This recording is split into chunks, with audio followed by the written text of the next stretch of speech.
अस्सलाम वालेकुम पॉपअप पीडिया की ऑडियंस, अगर आप पूरे जनूबी एशिया के सबसे बड़े रन मुरीद की वीडियो देखना चाहते हैं और कहानी सुनना चाहते हैं तो हम पाकिस्तान का नंबर 1 कॉमेडी कपल आपको अपनी कहानी बताना चाहते हैं।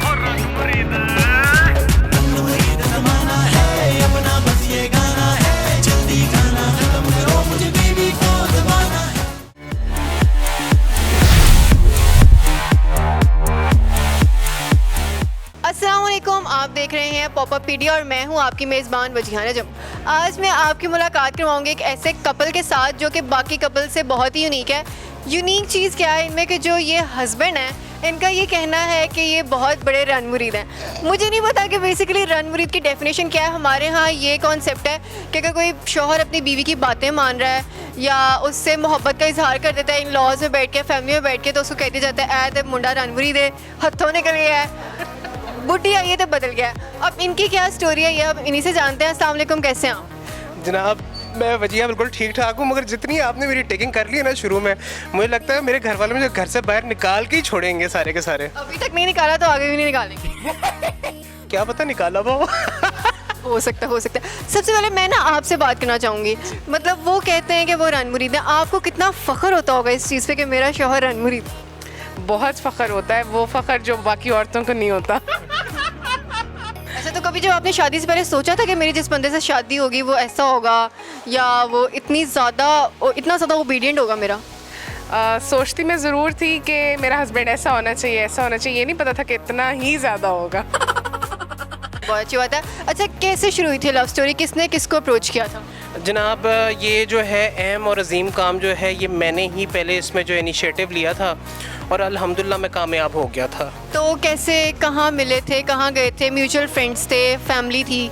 हाँ जी, असल में मेरी एक दोस्त हैं, उनकी बेसिकली ये कुलीग थी और उनकी मेहंदी थी जिस फंक्शन पे आई हुई थी, तो मेरी नज़र इन पे पड़ी और काफ़ी देर तक पड़ती रही और फिर जो है मैंने सोचा कि मैं थोड़ा बेशर्म हो जाऊं और मैं जाके इनसे मुलाकात करने के लिए जो है थोड़ी सी इज़हारी करूं। खैर इतनी तो जुर्रत नहीं आई थी, मगर ये मैंने हेलो हाय की थी अच्छे तरीके से, फिर अप्रोच किया था हेलो हाय करके, फिर गपशप हमारी लगना शुरू हो गई। तो अल्लाह का शुक्र है जी, उसके बाद फिर हमारी लाइन सीधी हो गई। दूसरों की शादी में आपने अपना काम डाल दिया है? दूसरों की शादियाँ होती हैं अपना काम डालने के लिए। तुम लोगों के माँ बाप जो है ना वो है कसूरवार। भी आपके पास आए थे तो आपको ऐसी कोई फीलिंग आई कि ये बंदा मुझे अप्रोच कर रहा है या ये इंटरेस्ट ले रहा है? क्योंकि लड़कियों की सिक्स सेंस बड़ी तेज होती है। बहुत ही स्ट्रॉन्ग फीलिंग्स आई थी मुझे तो, और फिर मैं सोच रही थी अच्छा अभी मैसेज आएगा, और वही हुआ। एक दिन भी सब्र नहीं हुआ, रात के 12 बजे ठक मैसेज। नंबर एक्सचेंज हो गया था फौरन? वो इनकी बहन ने मेरे से लिया था, तो वो मुझे नहीं पता था किस टाइम इन्होंने ले लिया उनसे। बड़ा हरामी हो बेटा। अच्छा, तो पहला मैसेज क्या आया था आपको? हेलो व्हाट्सएप, क्या हो रहा है? नहीं, इतनी हे दे इट्स शेख सुल्तान शाहिद। मैं कह लो भी काम पड़ गया। लेकिन इंतज़ार आपको भी था मैसेज का, माने ना माने। अरे शेख सुल्तान शायद नाम तो सुना होगा। बिल्कुल। अच्छा, मुझे बताएं फिर शादी किस तरह हुई? फ़ौरन हो गई, टाइम लगा? पहले रिलेशनशिप कितना अर्सा रहा? ये अब स्टोरी मैं चाहती हूँ कि सुल्तान बताएं। जी बताएं। जी बेसिकली ये था कि हम लोगों की हमारी डेट्स बड़ी मज़े की हैं। हमने एक दूसरे को 13 तारीख को देखा, ठीक है जी। उसके बाद जो है हम 18 तारीख को मिले बाहर, जहाँ हमने गपशप लगाई और गपशप लगा के हम जब गपशप एक दूसरे के साथ लगाई तो ऐसे कभी फील ही नहीं हुआ कि हम लोग पहली दफ़ा मिले हैं। ये भी बहुत खुश मिजाज हैं, मैं भी बहुत खुश मिजाज हूँ। उसके बाद 22 तारीख को जो है 25 तारीख को जो है हमारे पेरेंट्स ने आपस लड़ाई होने लगी है? अल्लाह खैर ही करे जी। हाँ जी, तो फिर 25 तारीख को जो है साढ़े पेरेंट्स मिले, बड़ा अच्छा गपशप लगी। तो उनने 5 तारीख जो है मंगनी की डिसाइड की। जब मंगनी हो गई तो हम चाहते थे कि जी मंगनी अक्सर औकात जो है उनमें मसले हिच निकल आती है, तो हमने कहा ये निकाह ही हो जाना चाहिए। तो 7 तारीख को हमने निकाह करके इस बात को पैक किया। 17 तारीख को रुखसती ली। 1.5 महीने से 2 महीना हो गया आज हमारी शादी को, और अल्हम्दुलिल्लाह ऐसे फील होता है जैसे हमारी 10 साल से शादी है। तो माशाल्लाह ये तो बहुत अच्छी बात है। लेकिन इतना अफरा तफरी क्या थी? फ़ौरन मिले आप, पहली मुलाकात भी हो गई, मंगनी भी कर ली, निकाह भी कर ली, रुखसती भी कर ली, इतनी क्या जल्दी थी? बजिया समझा करें। ठीक है। अच्छा, मुझे बताएं, अमूमी तौर पे ऐसा होता है कि जब लड़के या लड़की अपने घर में पसंद बताते हैं तो किसी एक तरफ से मसले ज़रूर खड़े होते हैं। किसी के वालिद करते हैं, किसी की वालदा करती हैं, किसी के कोई और रिश्तेदार करता है। तो आप लोगों की स्टोरी में ऐसा कुछ नहीं था? नहीं था बिल्कुल भी था, मगर वो बस सब क्या करें, खट्टा मीठा थोड़ा बहुत होता रहता है ना, तो वो बस वो ठीक हो गया है। ब्याह हो गया है। तो उस टाइम पे फिर कैसे मनाया आपने? आपकी तरफ से था? हाँ जी, मेरी तरफ से था। मेरी तरफ से ही था। तो क्या किया फिर आपने, कैसे मनाया उन लोगों को? बस जी फिर मैं बंदी जड़ी है कार तो चुक ली फिर। नहीं, वैसे मैं वाकई जानना चाहती हूँ कि अगर कभी कोई ऐसा मौका आ जाता है तो बंदों को किस तरह से रिएक्ट करना चाहिए अपनी फैमिली के आगे?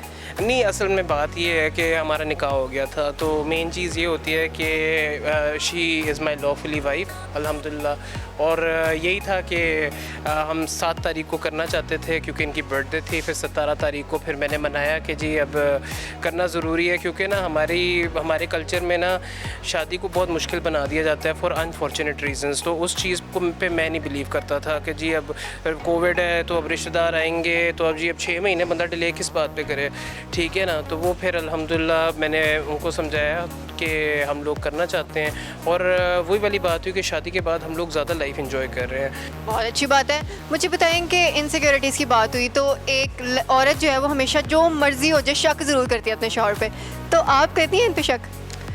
थोड़ा थोड़ा खट्टा मीठा होना चाहिए इनकी ज़ुबान में। थोड़ा थोड़ा करती हैं, तो कभी कोई चीज़, कोई बात, कोई मैसेज वगैरह पकड़ा है आपने इनका? नहीं, कभी भी नहीं। वो नौबत ही नहीं आने देते, पकड़ने वाले पहले ही बता देते हैं मुझे। खुद ही आगे बता देते हैं आप? हाँ, खुद ही बता देते हैं।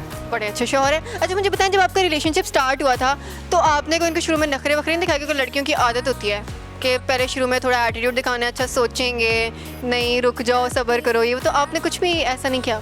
मैंने सिर्फ रात से सुबह तक का टाइम लिया था बस। तो कितनी जल्दी फैसला आपने पूरी ज़िंदगी का कैसे कर लिया? वो एक वाइब्स आती है ना आपको किसी से, तो वो मुझे बड़ी पॉजिटिव वाइब्स थी आ रही।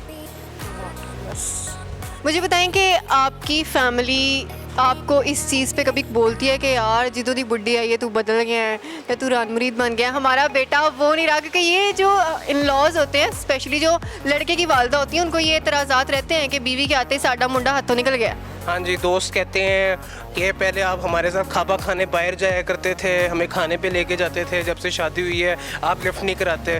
मैंने कहा क्यों आपको लिफ्ट कराऊँ, अब आप ही को लिफ्ट कराते रहें, ठीक है ना जी। उसी तरह जो है ना बहन भाई भी कहते हैं आप हमें कॉल नहीं करते हैं, बस आप बुढ़ी के साथ ही लगे रहते हैं। तो मैंने कहा वो कॉल करते हैं, बुढ़ी जब से आई है खर्चे बहुत ज़्यादा होने शुरू हो गए, कॉलिंग खर्चे बड़े ज़्यादा होते हैं कॉल के, तो इसलिए ज़रा कॉल शॉल नहीं करते। तो बात तो यही है ना कि जी फिर बुढ़ी फिर एक ही दफ़ा आंदी है, फिर एक ही दफ़ा आंदी है, फिर उसका ख्याल भी एक ही दफ़ा करना पैंदा है, क्यों भाई। वैसे अल्लाह करे कि सारे मर्द ये सोच रखना शुरू करते हैं। अच्छा मुझे बताएं कि रान मुरीदी में आप क्या क्या करते हैं, क्या क्या काम इनके करते हैं?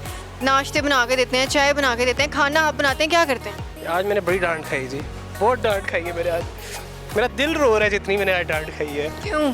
मैं जी वो असल में कल कबाब, मैंने कुछ कबाब के लिए मावा बनाना था, वो मावा सख्त होना चाहिए था, वो मावा बहुत ज़्यादा जो है नरम हो गया, जैसे हलवा होता है उस हलवे की सतह में वो जो है वो मावा आ गया। उसके जब मैंने कबाब बनाए तो इन्हें मुझे बहुत डांटा, बहुत डांटा। मैरिड लाइफ से पहले और बाद में रिलेशनशिप में क्या चेंजेस आई हैं? 1 महीना कुछ दिन आपका रिलेशनशिप रहा है, मंगनी रही, जो भी था, तो क्या डिफरेंस आया? कभी आपने इनसे शिकायत की हो कि पहले आप ऐसे थे अब आप ऐसे हो गए, पहले ज़्यादा प्यार करते थे अब कम करते हैं, ऐसा कुछ हुआ? नहीं, ऐसा कुछ नहीं, क्योंकि शुरू से ये भी बड़े प्रोफेशनल थे, मैं भी एक प्रोफेशनल लेडी हूँ, तो शुरू से ऐसा कुछ भी नहीं हुआ कि मैं ये कह सकूँ आज कि नहीं जी अब चेंज हो गया सब कुछ। हाँ बस थोड़ा सा एक वो, क्योंकि टाइम हम दोनों को बहुत कम मिलता है, वो एक हम दोनों की तरफ से एक चीज़ है, लेकिन अदरवाइज़ ऐसा कुछ भी नहीं है। बहुत से हस्बैंड्स और उनकी फैमिलीज़ को एतराज़ होता है कि लड़की जो है वो बाहर निकल के काम क्यों करी है। तो आप माशाल्लाह इतने सपोर्टिव हैं, आप खुद अपनी वाइफ के साथ होते हैं, जिम में देख लो या कुछ भी, तो आप बचपन से आपकी अपब्रिंगिंग ऐसी हुई थी या आपकी फैमिली को भी एतराज़ थे लेकिन आप उनके अगेंस्ट खड़े हुए कि नहीं मेरी बीवी करना चाहती है तो मैं करने दूंगा? नहीं जी, ऐसी कोई बात नहीं है। बेसिकली बहुत नोबल प्रोफेशन है इनका, she is a medical doctor. तो जो है मैं इस प्रोफेशन को बहुत ज़्यादा जो है प्रमोट करता हूँ, सपोर्ट करता हूँ, क्योंकि मेरे वालिद साहब भी डॉक्टर हैं। तो ये है कि मुझे इनकी जॉब टाइमिंग्स का पता है कि इनकी जॉब टाइमिंग्स जो है वो कभी भी जो है किसी भी सतह पे जो है ना चेंज होती रहती हैं, कभी लेट नाइट्स हो जाती हैं, कभी अर्ली मॉर्निंग्स हो जाती हैं। मगर हम दोनों जब जो इनका जॉब टाइम होता है उसी टाइम पे मैं अपनी जॉब को भी शिफ्ट कर लेता हूँ, अपने काम की पेस को भी शिफ्ट कर लेता हूँ। तो हम दोनों का ये है कि वो एक किस्म का इक्वल हो जाता है।